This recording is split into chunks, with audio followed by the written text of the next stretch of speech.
Bienvenue à Les Affaires Brassicole, votre balado sur l'entrepreneuriat brassicole du Québec, avec Leonardo Calcagno de Baron Mac. Salut, je m'appelle Nicolas Raté, je suis propriétaire de Bière Dépôt Vent du Nord, magasin de bière spécialisé à Sherbrooke. Nous, on vend de la bière de microbrasserie depuis une dizaine d'années. On aime ce qu'on fait, on conseille les gens, puis on veut développer la bière de micro aux amateurs de bière, les amateurs en devenir et les amateurs de bière déjà existants.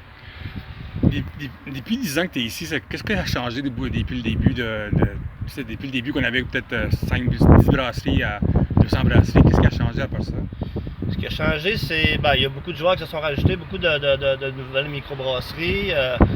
Il y a eu un gros boom au niveau des connaissances des gens aussi. Ben, tu sais, moi je pourrais dire, les gens sont de plus en plus, ils ont commencé, c'était plus timide, il n'y avait pas beaucoup de brasseries, fait que là, blanche, blonde, rousse, tu sais, un peu plus conventionnel, mais le développement du marché au niveau de la microbrasserie, ben, ça a amené des nouveaux styles, ça a amené beaucoup plus de créativité, ça a amené des nouvelles perspectives au niveau de la bière, puis le consommateur final aussi, il a vu qu'il y avait une énorme offre sur le marché, il a fait ses expériences avec des bières qu'au début il se sentait confortable, puis il a commencé aussi à explorer grâce aux magasins spécialisés où les gens pouvaient discuter de bière, puis emmener le client à un autre niveau, emmener quelqu'un à...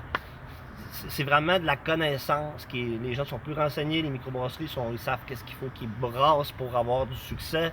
Ils veulent de la constance, ils veulent une diversité.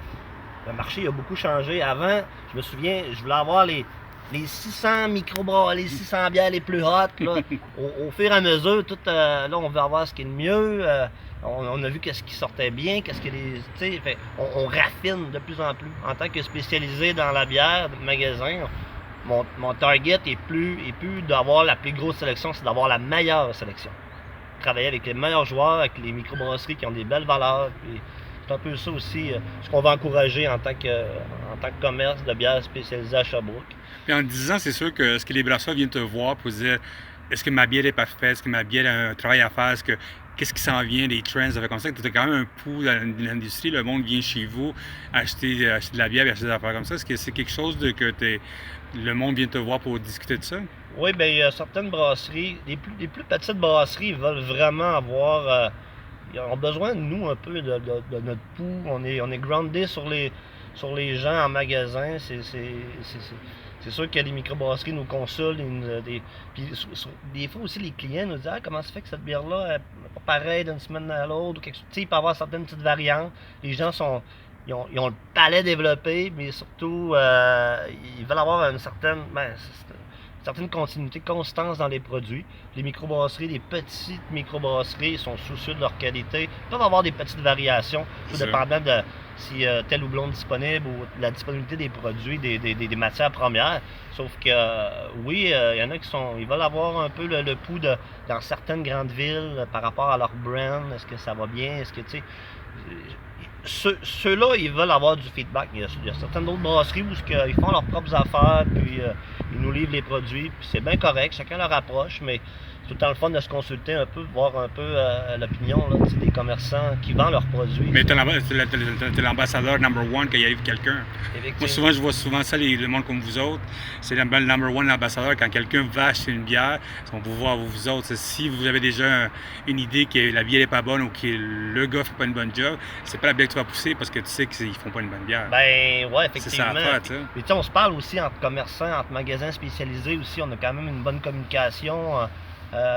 Des fois, on a des SKU, des queues de magasins de Québec. À ce bière-là, c'est bien, ça va la peine d'en acheter, ils sont tout nouveaux. Fait qu'on se donne beaucoup d'informations aussi entre magasins pour avoir les produits, parce qu'il y a tout le temps des nouvelles microbrasseries qui poussent. Fait qu'on veut s'assurer d'avoir les futures microbrasseries là, qui vont avoir du succès. Et il va tout le temps en avoir qui vont être plus populaires que d'autres.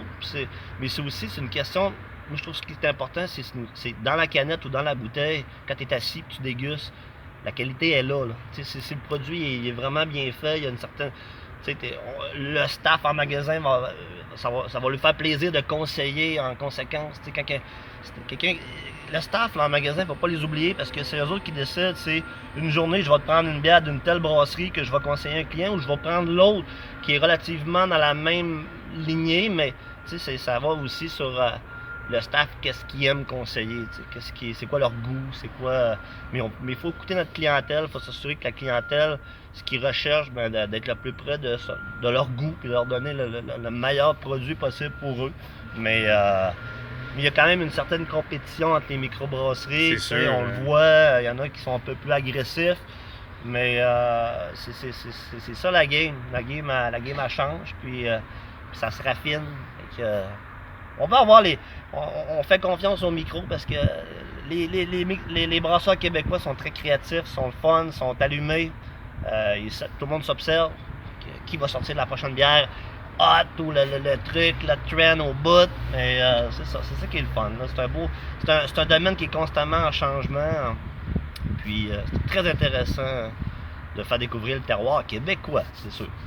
Toi, tu es membre de la DBSQ, bien sûr, vous êtes à peu près une quarantaine de membres déjà. Vous êtes un peu comme dans la porte d'entrée, vous un peu protéger le consommateur local des grosses compagnies comme Métro, tout ça. T'sais. Vous avez le côté des conseils plus personnalisés, tout ça. Il y a des IGA qui font de la bonne job, qui ont du monde qui font la job, tout ça, mais en soi, c'est pas ça.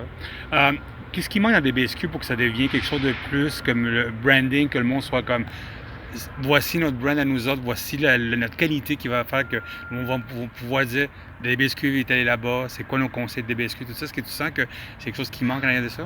Ben, c'est peut-être éventuellement. C'est sûr que là, au début, il fallait trouver les membres. Mais expliquez-nous un peu c'est quoi la DBSQ au début. Ben, la DBSQ, c'est un regroupement de détaillants de bières spécialisés du Québec. Dans le fond, c'est tous des dépanneurs indépendants que leur stratégie première, c'est la vente, le conseil de bières de microbrasserie. Dans chaque ville, il y a des détaillants qui se forcent, qui travaillent fort pour mettre en valeur les microbrasseries du Québec. Puis, on voulait vraiment créer un réseau qui nous permet en discuter entre nous autres aussi, de s'entraider, parce qu'on a tous un peu les mêmes préoccupations, les détaillants. C'était pour dire aux gens aussi, voici, quand vous venez dans nos magasins, peu importe, Montréal, à Québec, on est un peu partout au Québec, vous allez vous assurer d'avoir des produits de qualité, les dernières nouveautés, les exclusivités surtout, puisqu'on se fait faire des bières par des brasseries puis, qui est exclusif au réseau. Donc, on voulait se donner aussi une notoriété. On est les meilleurs au Québec dans ce domaine-là. Puis on veut que les gens, c'est sûr qu'il faut faire connaître le brand. On est encore une organisation qui est quand même assez jeune, mais on ramasse beaucoup de gens. On prend le temps de s'assurer que quand on embarque un détaillant avec nous, il y a certains critères à respecter de qualité. Parce qu'on veut vraiment, on veut être la crème de la crème des dépanneurs de bière au Québec. Puis je pense qu'on commence à se structurer de plus en plus. On a engagé quelqu'un pour faire des suivis sur certains dossiers parce que c'est pas facile. On est tous des entrepreneurs indépendants. On s'implique dans cette association-là, mais ça reste qu'on pourra avoir des gens à temps plein travailler dans nos dossiers, mais on le fait parce qu'on trouve ça important de se regrouper. Mais on est en train de bâtir tranquillement, de se structurer le plus solidement possible, de parler aux gens, de dire venez dans nos boutiques, on est dans les 4 coins du Québec, vous allez vous assurer d'avoir les bons produits, mais c'est un work in progress, tranquillement on s'étend, on veut essayer de couvrir le plus large possible. Puis, mais toujours de la qualité. Ben oui, on veut vraiment garder le standing. Là, on veut pas aussi empiéter sur d'autres commerçants. On protège nos commerçants dans chaque région. On veut vraiment s'assurer que le terrain de jeu il est clean là, pour tout le monde. Donc, mais ça fait pas si longtemps que ça, la DBSQ, là, quelques années, puis on commence à prendre notre envol un petit peu, là, tranquillement. Mais on se fait beaucoup faire des bières spéciales, on se fait faire des calendriers de l'Avent durant le temps des fêtes, ça, c'est très, avec des éditions, avec des bières créées.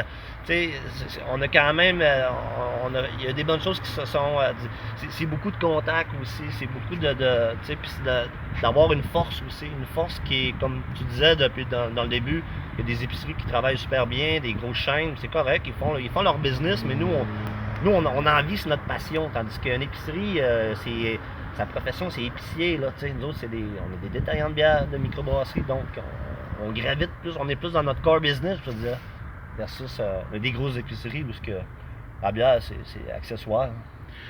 On est dans le côté COVID plate qui existe, c'est la vie. Comment ça a été du moment il y a 6 mois de ça, de vivre?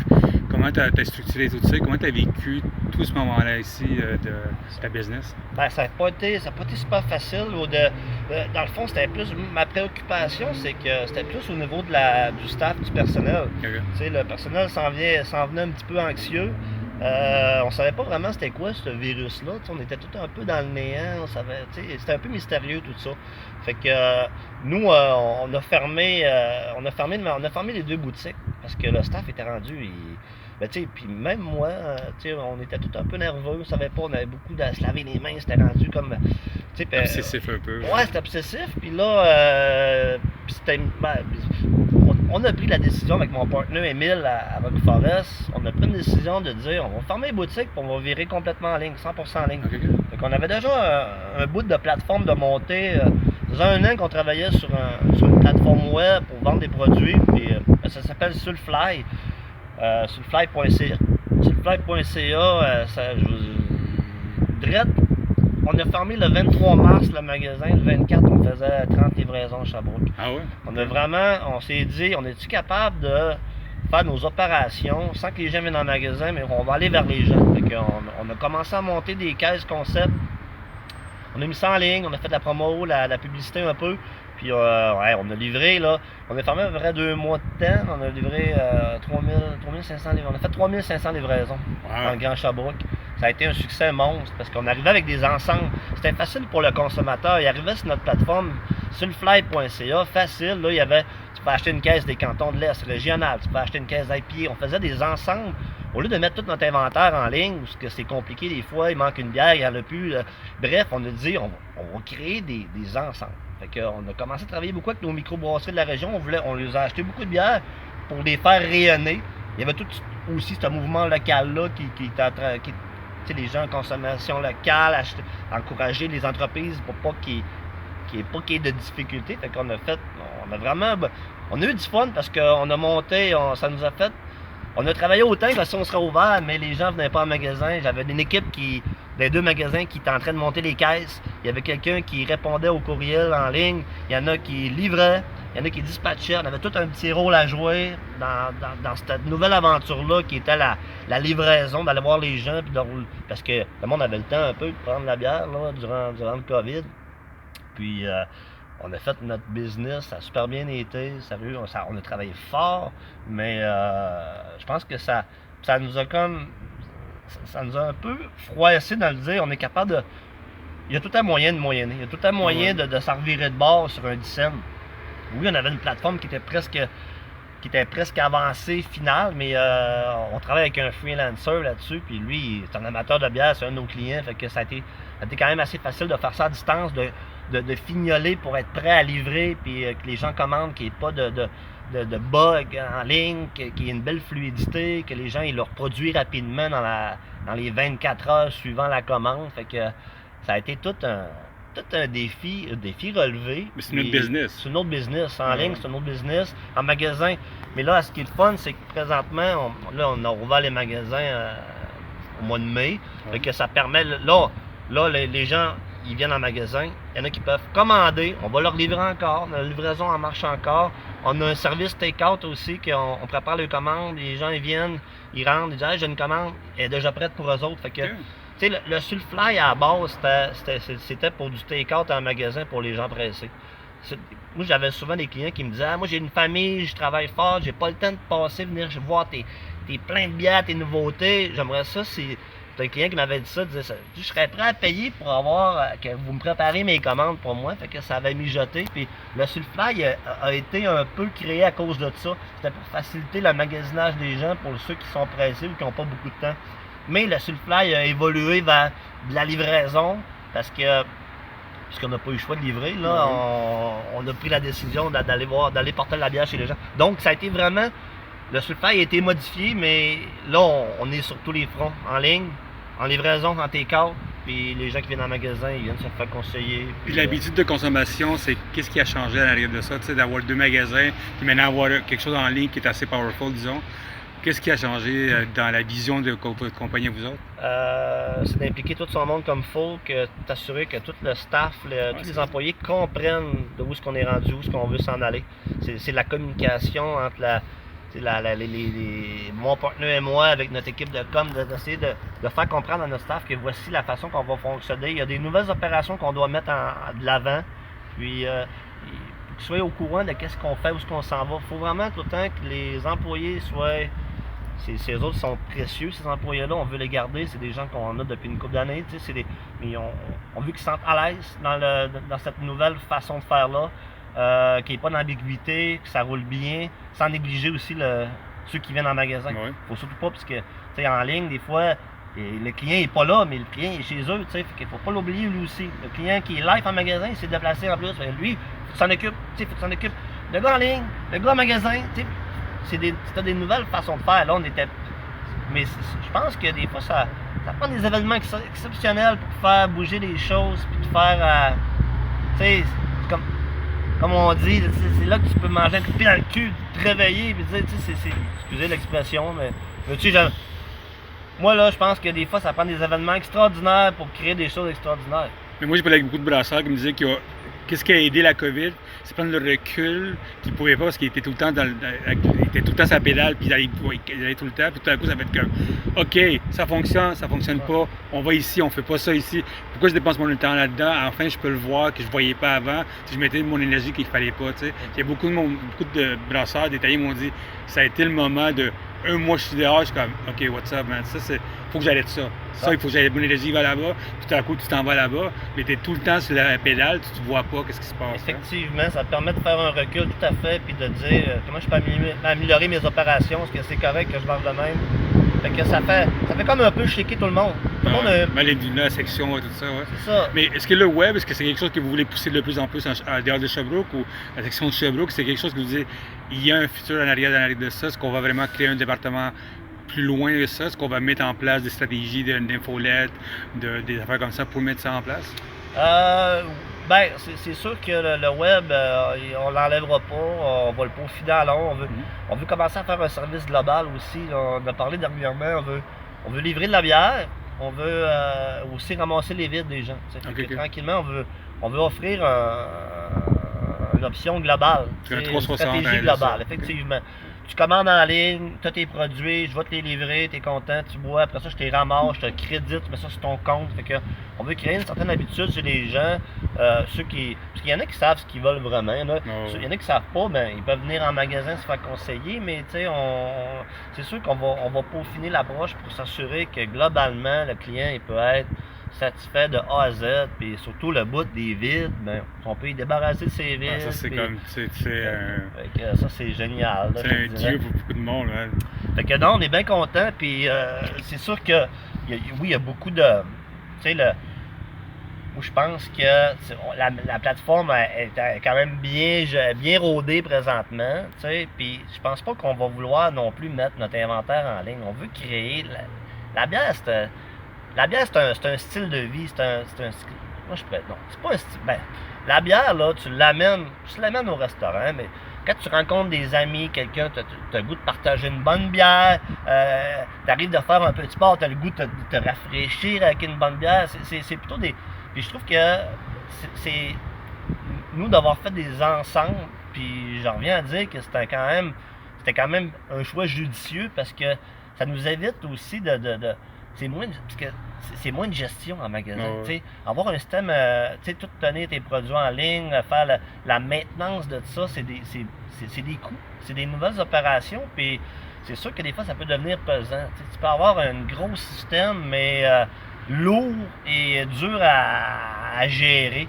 Nous, on voulait faire ça, quelque chose qui était simple pour les gens. Quand c'est simple, c'est facile, tu es livré, tu as commandé, tu as aimé le produit, tu vas répéter, tu sais, puis il faut que le commerçant amène ce que lui pense qui est mieux pour sa business. Mais t'es là pour conseiller, c'est ça à faire. Ouais, parce que nous, quand les clients nous écrivent là, sur notre site, mettons, ils veulent une caisse personnalisée, ils peuvent nous mettre du texte. Ah, moi, j'aime pas les IPA, je veux que tu me mettes des bières brettes. Les bières sauvages, j'adore ça. Fait que nous, après ça, quand on est en magasin, on monte sa caisse. C'est comme si que le client se fait conseiller live, mais il est pas là.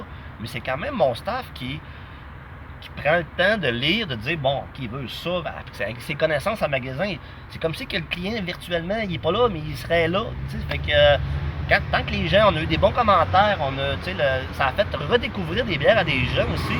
Tu sais, quand tu prends tout le temps les mêmes bières, là, puis tu commandes tout le temps ça, ben, maintenant, on va emmener le monde ailleurs. Fait que ça a permis de dire, on va y donner d'autres choses dans la même palette un peu. Puis là, il y en a qui ont fait, wow, j'ai eu des belles découvertes, j'ai bien aimé ça.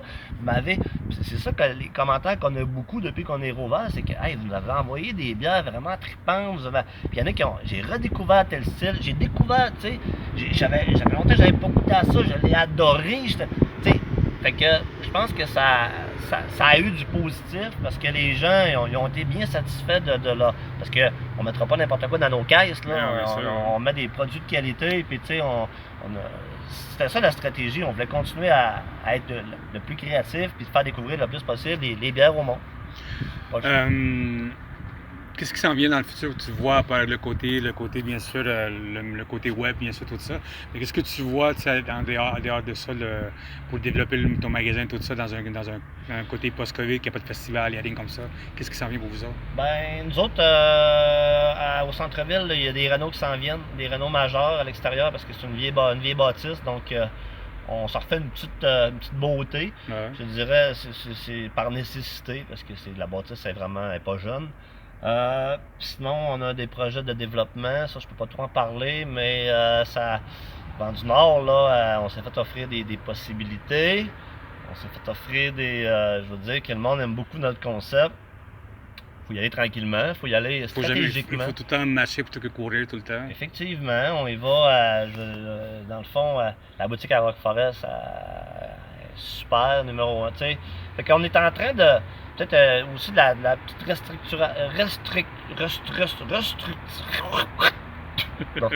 restructuration un peu à l'interne, de donner des nouveaux défis aux employés, tout le temps, c'est important de pas les endormir, eux autres. Il faut que tu embarques dans tes projets. Donc, il y a quelques affaires qui s'en viennent. J'aimerais ça vous en dire plus, mais je peux pas trop en parler. Là, parce que quand en 10 ans, vous avez comme donné vraiment un bon nom au détaillant microbrasserie au Québec. Il y a beaucoup de monde qui viennent de loin venir ici pour voir qu'est-ce qui se passe ici. Effectivement. Puis, il y a une belle scène brassicole aussi dans le canton. Je sais, vous êtes choyé, vous êtes comme Gatineau, vous êtes bien choyé. Gatineau, Outaouais, dans ce coin-là, tout moins choyé, Nestrie. Ça fait 2 fois que je viens en 2 semaines à Nestrie, puis à chaque fois, je suis comme, damn. Ouais, les micros sont hot, il y a une belle diversité dans la microbrasserie, tu sais.